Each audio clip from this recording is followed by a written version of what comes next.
बहिणींनो, 2 महिने झालं पंखा चालत नाही. एवढ्या गर्मीमध्ये कसे दिवस काढे कसे नाही आमच्या जीवाला माहिती आहे.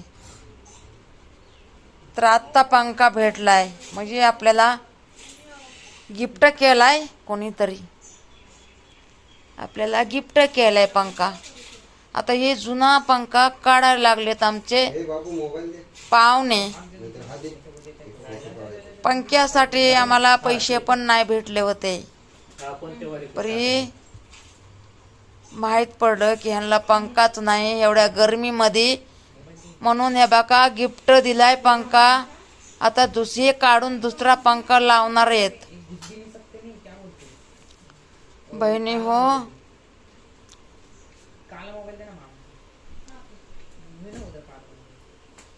ते पाहुण्यांना पण एवढं जमत नाही, तरी पण पाहुणे म्हणले प्रयत्न करून बघतो मी. पहिलं पण एक टाइम झटून झटून गेलेत बघा ना. आता ते पंखा लावणार राहणं तर ते बघा पैसे घेतात, म्हणून मी म्हणलं जाऊ दे, आहेत ना आपले पाहुणे लावते ते. बघा ना किती वर चढले, तर त्यांना जमा नाही तरी पण म्हणले प्रयत्न करतो मी. बहिणींनो,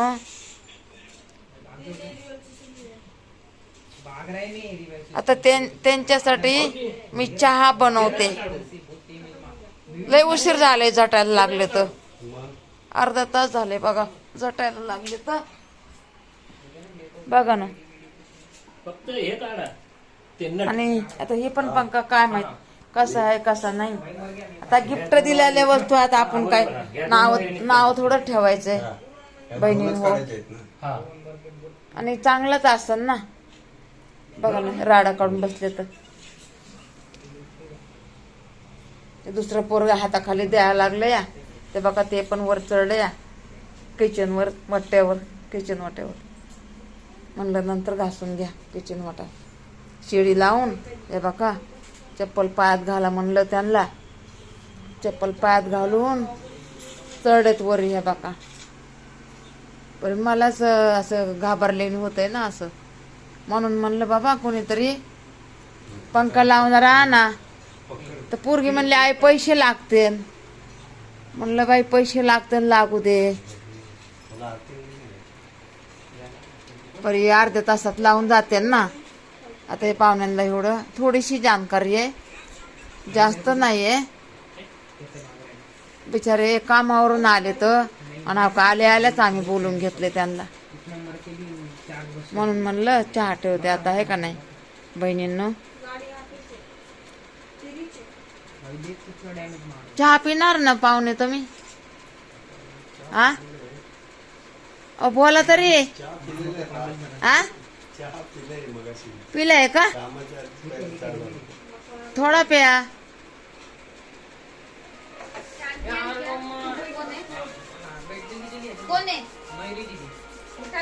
बोल ना मयूर दिदी, तर बोल ना. फोन आलाय आमच्या मुलीचा.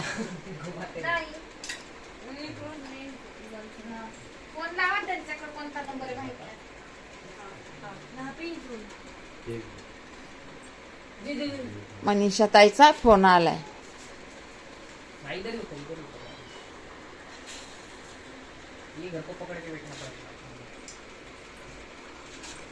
बहिणींनो, मी आता चहा बनवते.